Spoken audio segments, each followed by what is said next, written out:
الحمد للہ والصلاة والسلام علی رسول اللہ وعلی آلہ وصحبہ ومن والاه اما بعد۔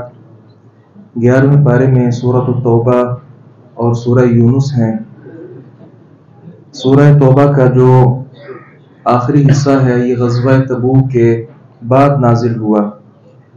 غزوہ تبوک سے کچھ لوگ پیچھے رہ گئے تھے اور یہ بات جنگ کے اور جہاد کے اصولوں کے مطابق ہم پہلے جان چکے کہ جب امیر وقت حکم دے دے کہ جہاد اس وقت سب پہ لازم ہے تو ہر مسلمان پر جہاد فرض ہو جاتا ہے۔ اس کے باوجود بھی مدینہ کچھ لوگ ایسے تھے جو غزوہ تبوک کے لیے نہیں نکل سکے تھے۔ ایک قسم تو منافقوں کی تھی اور یہ منافق مدینہ میں کوئی 2-4 نہیں تھے، 80 سے زائد لوگ تھے یہ جو پیچھے رہے۔ اسی طرح کچھ ایسے لوگ تھے جو پکے سچے مسلمان تھے، صرف سستی اور کاہلی کی وجہ سے وہ جہاد سے پیچھے رہ گئے، لیکن اس پر وہ سخت نادم تھے اور سخت انہیں افسوس تھا کہ ہم نے ایسا کیوں کیا۔ یہ 9 حضرات تھے، صحابہ کرام میں سے 9 لوگ تھے۔ 6 وہ صحابہ کرام تھے جنہوں نے اپنے آپ کو مسجد کے ستونوں کے ساتھ باندھ دیا کہ اللہ تعالیٰ ہماری توبہ قبول کرے گا، ہمارے حق میں کوئی فیصلہ فرمائے گا، تب ہم یہاں سے آزاد ہوں گے۔ گویا انہوں نے اپنا معاملہ اللہ تعالیٰ کے سپرد کر دیا۔ 3 لوگ ایسے تھے جو آپ صلی اللہ علیہ وسلم کی خدمت میں حاضر ہو گئے اور آپ صلی اللہ علیہ وسلم سے اپنی معافی تلافی کی انہوں نے درخواست کی۔ آپ صلی اللہ علیہ وسلم سے جنہوں نے درخواست کی تھی اس میں کعب بن مالک، مرارہ بن ربیع اور ہلال ابن امیہ رضی اللہ عنہ اجمعین، یہ 3 صحابہ کرام تھے۔ اس میں سے کعب رضی اللہ عنہ کا واقعہ میں اختصار کے ساتھ آپ کے گوش گزار کرتا ہوں۔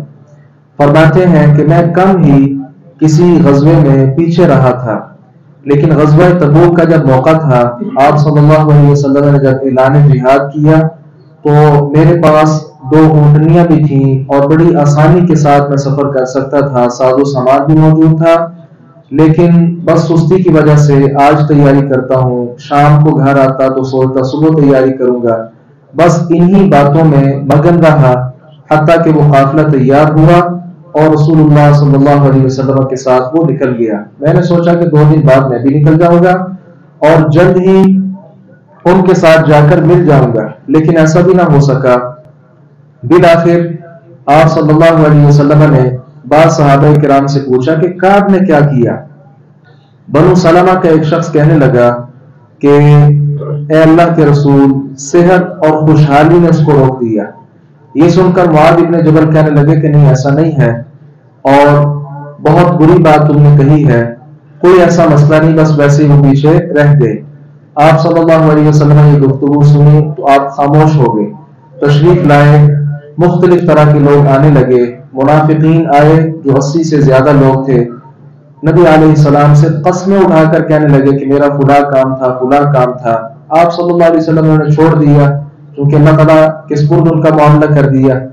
جب کعب رضی اللہ عنہ آئے، آپ صلی اللہ علیہ وسلم سے ملاقات کی، آپ مسکرائے جس طرح آپ کا معمول تھا مسکرانا ملاقات کے وقت، لیکن مسکراہٹ ایسی تھی جس کے اندر غصے کی آمیزش بھی تھی، اس لیے آپ صلی اللہ علیہ وسلم نے روگردانی اختیار کی اور معاملہ اللہ رب العزت کے سپرد کیا اور سارے لوگوں کو کہا کہ ان کے ساتھ بائیکاٹ کریں۔ کوئی ایک صحابی رسول کو اجازت نہیں تھی کہ وہ ان 3 صحابہ کرام میں سے کسی ایک کے ساتھ بھی گفت و شنید کر سکیں یا ان کے سلام کا جواب دے سکیں۔ معاملہ یوں چلتا رہا اور یہ معاملہ 50 دن تک جاری رہا۔ اس معاملے میں آپ ذرا اندازہ کریں کہ یہ صحابہ وہ تھے، ایک صحابی رسول کا واقعہ پہلے ہم نے بیان کیا، نبی مکرم صلی اللہ علیہ وسلم کے پاس آتے اور آ کر کہتے کہ میں گھر جاتا ہوں، اداسی کی کیفیت ہوتی ہے، جب تک آپ کا مبارک چہرہ آ کر نہیں دیکھ لیتا تب تک اداس رہتا ہوں، پریشان رہتا ہوں۔ وہ صحابہ کرام جو آپ کی دیدار اور آپ کی زیارت کے لیے تڑپتے تھے، ان کے لیے کتنا تکلیف دہ مرحلہ تھا کہ 50 دن خود نبی مکرم اور سارے صحابہ کرام ان کے ساتھ بات چیت نہیں کر رہے، گفتگو نہیں کر رہے، نماز پڑھتے اور آ کر کہتے کہ میں اپنی آنکھوں کے ساتھ نبی علیہ السلام کی طرف دیکھتا، آپ صلی اللہ علیہ وسلم جیسے ان کو محسوس ہوتا کہ کار میری طرف دیکھتا ہے، آپ اپنی نگاہ دوسری طرف کر لیتے، اور یہ معاملہ ان کے لیے بڑا شاق گزرا۔ فرماتے ہیں ایک بار ابو قتادہ رضی اللہ عنہ میرے چچا زاد بھائی تھے، ان کا باغ تھا، میں نے دیوار پھلانگی اور باغ میں چلے گیا، ان سے بات چیت کرنا چاہیے لیکن انہوں نے جواب نہ دیا۔ میں نے کہا کہ کیا میں اللہ اور اس کے رسول کا دوست ہوں؟ انہوں نے آگے جواب نہیں دیا۔ اصرار کیا تو انہوں نے آگے سے اتنے الفاظ کہے کہ اللہ اور اس کا رسول بہتر جانتا ہے، لہذا میرے ساتھ کلام آپ کا نہیں بنتا۔ ایک بار یہ ہوا، آزمائش پر آزمائش آئی، یہ ہمارے لیے بھی سبق ہے۔ بس اوقات ہم کسی آزمائش میں ہوتے ہیں تو اس سے بڑی آزمائش ہمارے اوپر آ جاتی۔ تو مدینے میں کہتے میں موجود تھا، ایک آدمی ملک شام سے آیا اور آ کر کہنے لگا تم میں کعب بن مالک کون ہے؟ تو لوگوں نے میرا بتایا، اشارہ کیا، وہ آدمی میرے پاس آیا اور کہنے لگا ہمارے بادشاہ نے آپ کے نام ایک خط لکھا ہے کہ آپ نے اس نبی کا کلمہ اس لیے تو نہیں پڑھا تھا کہ یہ اتنے دن آپ کے ساتھ ناراض رہے، لہذا ہمارے ساتھ آئے، ہم آپ کو بہت زیادہ شان و شوکت کے ساتھ رکھیں گے، بہت پروٹوکول دیں گے۔ انہوں نے سوچا یہ تو اس سے بڑی آزمائش آ گئی، فوراً اس خط کو کھولا اور نظر آتش کر دیا، اس کو فوری طور پر جلا دیا۔ 40 دن ایسے ہی گزر گئے، حتیٰ کہ نبی مکرم صلی اللہ علیہ وسلم کی طرف سے قاصد آیا، اور وہ قاصد کون سا پیغام لے کر آیا کہ ان کی بیوی کو کہیں بیوی بھی اس سے جدا ہو جائے، الگ ہو جائے، کیونکہ جس طرح باقی صحابہ نے مقاطعہ کیا ہے بیوی بھی جدا ہو جائے۔ بیوی نے بھی علیحدگی اختیار کر لی، دیگر جو 2 صحابہ کرام تھے ان کی بیویاں بھی الگ ہو گئی، اور معاملہ یوں ہی چلتا رہا حتیٰ کہ 10 دن بھی پورے ہوئے۔ پھر کہتے ہیں 50 راتیں جب مکمل ہو گئی، صبح کا وقت ہوا، نماز فجر کے بعد میرے پاس لوگ آنے لگے۔ ایک آدمی گھوڑے پر سوار تھا اور گھوڑے کے دوڑانے کی آواز بھی تھی، لیکن دوسرا ایک صحابی رسول اس قدر چلایا، اس قدر آگے بڑھا کہ اس کی آواز گھوڑے سے بھی زیادہ تھی، اور کہنے لگا کعب تمہیں مبارک ہو، اللہ رب العزت نے تمہاری معافی قبول کر لی۔ نبی مکرم صلی اللہ علیہ وسلم کی خدمت میں فوراً آنا چاہا۔ آپ صلی اللہ علیہ وسلم صحابہ کرام کے ساتھ تشریف فرما ہے۔ اتنے میں طلحہ بن عبید اللہ آگے دوڑتے ہیں اور اپنے اس بھائی کعب سے مصافحہ کرتے ہیں اور انہیں خوشخبری سناتے ہیں۔ نبی مکرم صلی اللہ علیہ وسلم نے بھی فرمایا تمہیں آج کا دن مبارک ہو، اور شاید تمہاری پیدائش کے بعد آج تک اتنا خوشی کا دن تم نے اپنی زندگی میں نہ دیکھا ہو۔ اللہ رب العزت نے تمہاری معافی قبول کر لی، اور اس کا تذکرہ اللہ رب العزت نے قرآن بنا دیا، اور اتنے 100 سال گزرنے کے بعد آج ہم اس تذکرے کو یہاں پہ دہرا رہے ہیں۔ تو یہاں سے معلوم ہوتا ہے کہ آدمی سچے دل کے ساتھ اگر اللہ رب العزت سے توبہ استغفار کرے، بھلے اس میں تاخیر ہو جائے، لیکن اللہ تعالیٰ بالآخر اسے ہر طرح کے گناہوں سے پاک صاف کر دیتا ہے۔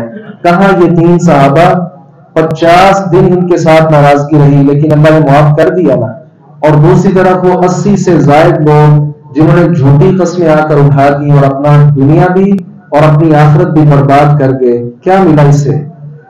اس کے ساتھ اللہ رب العزت نے فرمایا کہ میں نے تمہارے ساتھ ایک سودا کیا ہے، تجارت کی ہے، اور وہ تجارت اہل ایمان کے ساتھ کیا ہے کہ اہل ایمان اپنا آپ اللہ رب العزت کے لیے پیش کر دیتے ہیں، اور اللہ تعالیٰ جواب میں کیا دیتا ہے؟ ایسے اہل ایمان کو جنت کی خوشخبری سناتا ہے۔ لہذا جہاد کا عمل اتنا شاندار ہے کہ اس کے مقابلے میں اللہ رب العزت جنتوں کا مہمان انسان کو بناتا ہے۔ یہ سورہ توبہ جو بھی ہم نے پڑھی ہے، اس میں اللہ رب العزت نے کافروں کے ساتھ جہاد کرنے کا طریقہ، اس کے آداب، یہ ساری چیزیں ذکر کی ہیں۔ اس کے ساتھ ہی آگے سورہ یونس ہے۔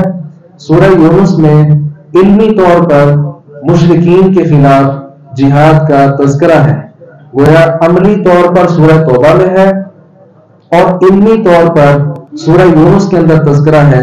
مشرکین عرب نبی مکرم صلی اللہ علیہ وسلم کی رسالت کا انکار کرتے تھے، اس کی وجہ اللہ رب العزت نے بیان فرمائی، وہ یہ ہے کہ وہ سمجھتے تھے یہ ایک انسان ہے اور انسان نبی نہیں ہو سکتا، جبکہ وہ یہ بات جانتے تھے کہ ان سے پہلے جتنے انبیاء کرام تشریف لائے وہ سارے کے سارے انسان تھے، بازاروں میں چلتے پھرتے تھے، دیگر انسانوں کے ساتھ ان کے بھی تمام معاملات،